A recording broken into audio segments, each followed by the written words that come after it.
Hola a todos, bienvenidos a este nuevo episodio de nuestro podcast. Mi nombre es Yalida Alexandra Córdoba Benavides, soy estudiante de la Maestría en Educación Inclusiva y trabajo como agente educativa del ICBF en el municipio del Rosario Nariño. Cuando nos asignaron esta actividad, pensé que hablar de la historia de la educación iba a ser simplemente recordar fechas o contar cómo aparecieron las escuelas. Pero mientras leía los textos de la unidad, entendí que conocer el pasado nos ayuda a comprender muchas cosas que todavía pasan en nuestras aulas. Me di cuenta que la educación siempre ha estado relacionada con la forma en que una sociedad entiende a las personas, el conocimiento y el futuro que quiere construir. Hola, un gusto saludarlos. Mi nombre es Iveta Tillera Rincón, soy ingeniera civil y también ejerzo la docencia. Debo confesar que al comenzar las lecturas tenía una idea muy distinta sobre este tema. Pensaba que la historia de la educación era algo lejano y poco relacionado con nuestro trabajo diario. Sin embargo, mientras avanzaba en los textos, comprendí que muchas de las situaciones que vivimos actualmente en nuestras instituciones tienen sus raíces en decisiones tomadas hace muchos años. Eso me llevó a pensar que, si queremos transformar la educación, primero necesitamos entender cómo se fue construyendo y por qué surgieron muchos de los modelos que aún seguimos utilizando. Además, las lecturas nos hicieron reflexionar sobre algo muy importante. La educación nunca ha sido un proceso completamente natural. Detrás de cada cambio educativo siempre ha existido intereses sociales, culturales y económicos. Pero también han existido docentes, estudiantes y comunidades que han trabajado para que la educación sea más humana, más incluyente y más cercana a las realidades de las personas. Por eso, durante este podcast, queremos compartir algunas reflexiones de 3 preguntas que consideramos fundamentales. Hablaremos de quiénes fueron los protagonistas del surgimiento del sistema escolar en Iberoamérica, de las formas de resistencia que se han desarrollado en Colombia y de cómo todo este conocimiento histórico puede ayudarnos a construir una educación más democrática, inclusiva y sostenible.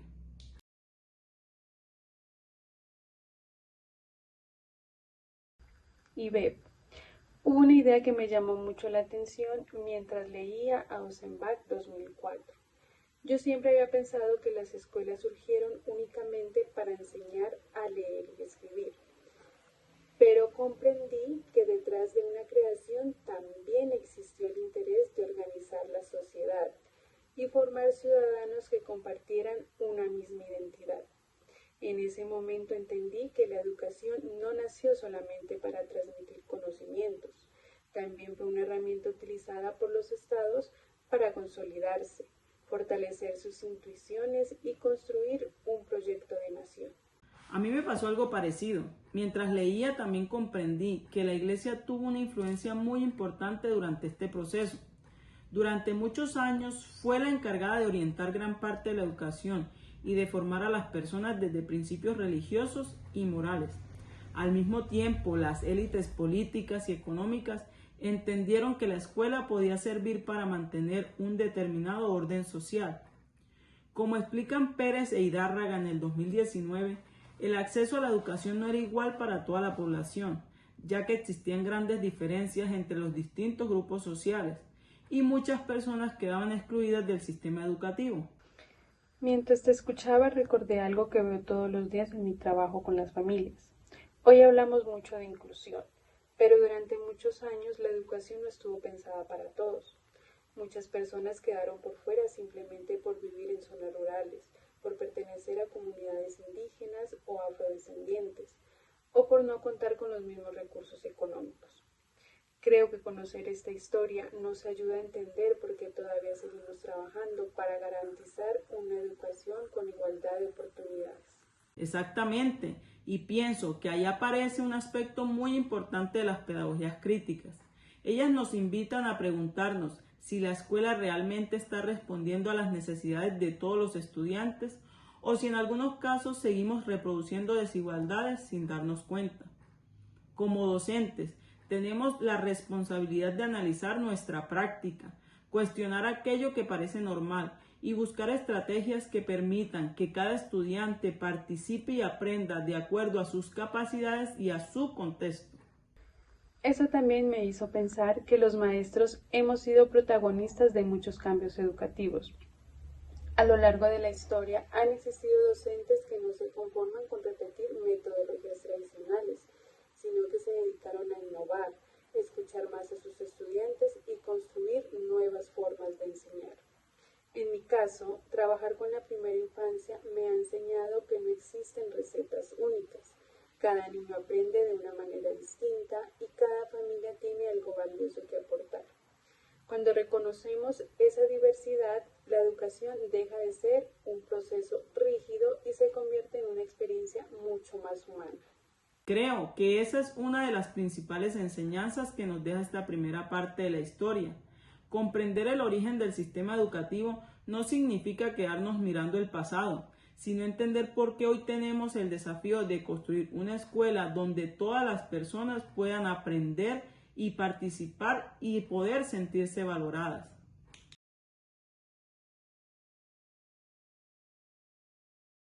Yalid, mientras preparábamos este podcast hubo algo que me hizo pensar mucho. A veces creemos que las políticas educativas se aplican exactamente igual en todas las regiones del país, pero cuando uno conoce un poco más de la historia, entiende que eso no ha sido así. Muchas comunidades han buscado formas de adaptar esas políticas a sus propias realidades, porque no siempre responden a lo que viven en su día a día. Por ejemplo, en Colombia existen comunidades indígenas, afrodescendientes y campesinas que durante muchos años han defendido sus lenguas, sus tradiciones y sus formas de enseñar. Ellas han demostrado que la educación también puede construirse desde los saberes propios del territorio y no únicamente desde lo que aparece en un currículo nacional. Mientras te escuchaba, recordaba muchas situaciones que he vivido en el ICBF. Nosotros tenemos unos lineamientos que orientan nuestro trabajo, pero cuando llegamos a las familias entendemos que cada una tiene una realidad diferente. Hay familias que viven en la zona rural, otras en el casco urbano. Algunos cuentan con redes de apoyo y otras enfrentan muchas dificultades. Por eso he aprendido que no basta conseguir una guía al pie de la letra. Lo realmente importante es escuchar a las personas, conocer su contexto y construir las experiencias pedagógicas junto con ellas. Cuando las familias sienten que sus conocimientos también son valorados, participan con más confianza y el proceso con los niños se fortalece. Eso que mencionas me recordó una idea de Maldonado en el 2008. Él plantea que las pedagogías críticas nos invitan a dejar de ver al estudiante como alguien que solo recibe información. En realidad, todas las personas tienen experiencias, conocimientos y maneras de comprender el mundo que pueden enriquecer el aprendizaje. Creo que esa es una de las mayores transformaciones de la educación actual. Ya no se trata únicamente de enseñar contenidos, sino de generar espacios donde podamos dialogar, escuchar los diferentes puntos de vista y aprender unos de otros. Sí, y eso también me hizo pensar en algo que muchas veces olvidamos. Cuando hablamos de inclusión, solemos pensar únicamente en estudiantes con alguna discapacidad, pero la inclusión va mucho más allá. También significa reconocer las diferencias culturales, sociales, familiares y económicas que existen entre las personas. En mi trabajo con la primera infancia, veo que cada niño llega con una historia distinta. Algunos son muy expresivos, otros necesitan más tiempo para participar. Algunos cuentan con mucho acompañamiento en casa y otros no. Si todos reciben exactamente la misma estrategia, seguramente varias quedarán por fuera del proceso. Por eso, la educación necesita ser flexible y responder a las necesidades reales de cada contexto. Estoy completamente de acuerdo. Además, las pedagogías decoloniales nos invitan a cuestionar la idea de que solo existe una forma válida de producir conocimiento. Durante muchos años se pensó que únicamente el conocimiento científico era importante, mientras que los saberes de las comunidades eran vistos como algo secundario. Hoy entendemos que esos conocimientos también tienen un enorme valor. Las comunidades han desarrollado formas de cuidar el ambiente, resolver conflictos, criar a sus hijos y preservar su cultura. y demostrando que pueden aportar mucho a los procesos educativos. Eso es algo que he podido comprobar personalmente. Muchas veces llego a una familia pensando que voy a enseñar algo y termino aprendiendo yo también. Los abuelos, las madres y los cuidadores comparten juegos tradicionales, cuentos, canciones y formas de relacionarse con los niños que hacen parte de su cultura y que fortalecen el aprendizaje. Cuando uno reconoce estos saberes, las familias dejan de sentirse simplemente receptoras de orientaciones y pasan a convertirse en verdaderas aliadas del proceso educativo. Creo que ahí está una de las enseñanzas más importantes de las pedagogías críticas y decoloniales. Comprender que educar también significa aprender de los demás. Y esa reflexión me parece muy valiosa porque nos recuerda que la escuela no debería estar aislada de la comunidad. Al contrario, debería construir puentes con las familias y con el entorno. Cuando eso sucede, los estudiantes encuentran mayor sentido a lo que aprenden y participan con más motivación. Al final, las formas de resistencia que hemos visto en Colombia no siempre han sido grandes movilizaciones. Muchas veces también se expresan en las pequeñas decisiones que toman los docentes cuando adaptan una estrategia, escuchan a sus estudiantes o incorporan los saberes de la comunidad para hacer que la educación sea más significativa. Exactamente, y creo que esa es una invitación para todos los que trabajamos en educación. No siempre podemos cambiar una política nacional, pero sí podemos transformar nuestra práctica diaria. Cada vez que escuchamos a nuestros estudiantes, que respetamos las diferencias o que damos valor a los conocimientos de las familias, estamos construyendo una educación más humana, más participativa y más cercana a la realidad. Después de hablar sobre la historia y sobre esas formas de resistencia que han surgido en nuestro país, surge una pregunta muy importante. Sí. ¿Cómo podemos aprovechar todo ese aprendizaje para construir políticas educativas que realmente respondan a las necesidades de las personas y de los territorios? Esa será la reflexión con la que cerraremos nuestro podcast.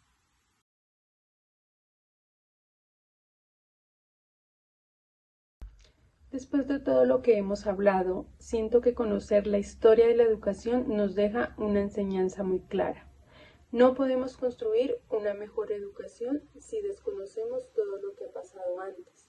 Muchas veces queremos cambiar todas las cosas rápidamente, pero primero necesitamos entender por qué nuestro sistema educativo funciona como funciona y cuáles han sido los aciertos y los errores que se han cometido a lo largo del tiempo.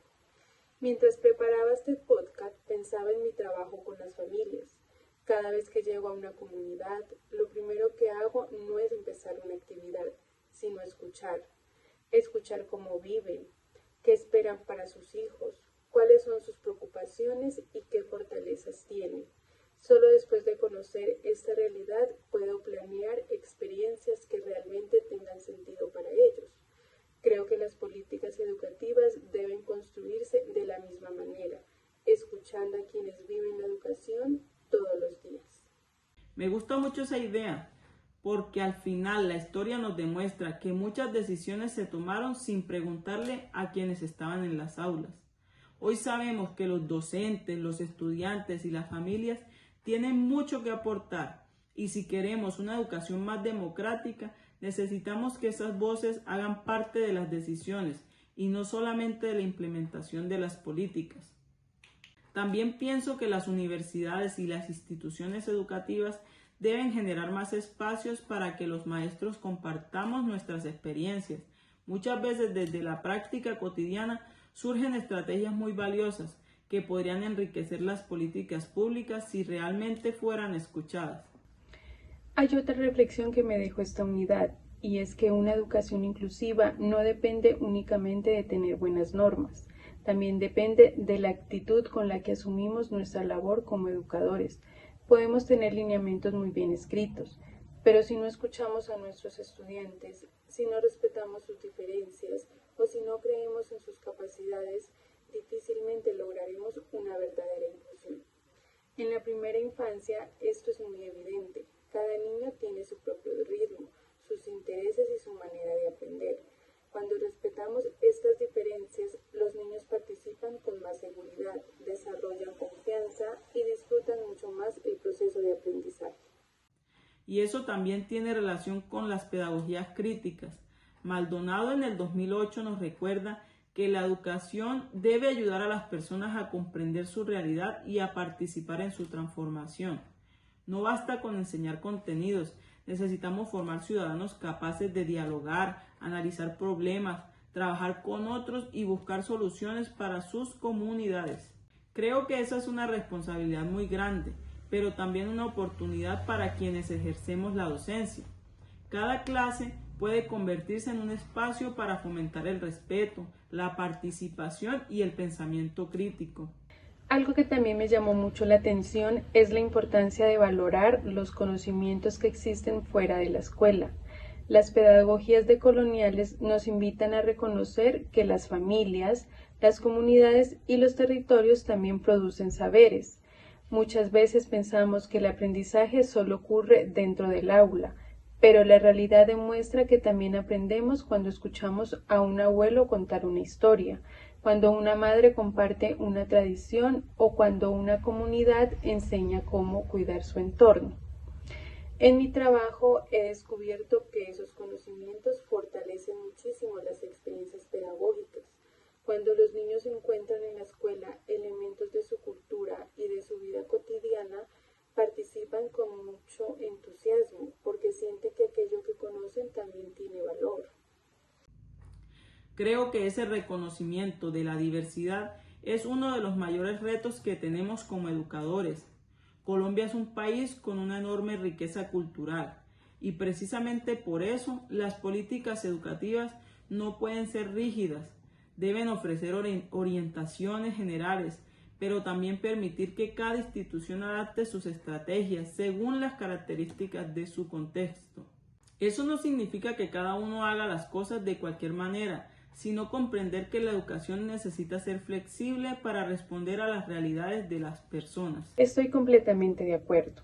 Al final, todo lo que hemos leído nos lleva a una misma conclusión. La educación mejora cuando las personas participan, cuando se respetan las diferencias y cuando entendemos que enseñar también significa aprender de quienes nos rodean. Pienso que si logramos mantener esta mirada crítica y abierta al diálogo, estaremos dando paso importante hacia una educación más democrática, inclusiva y sostenible.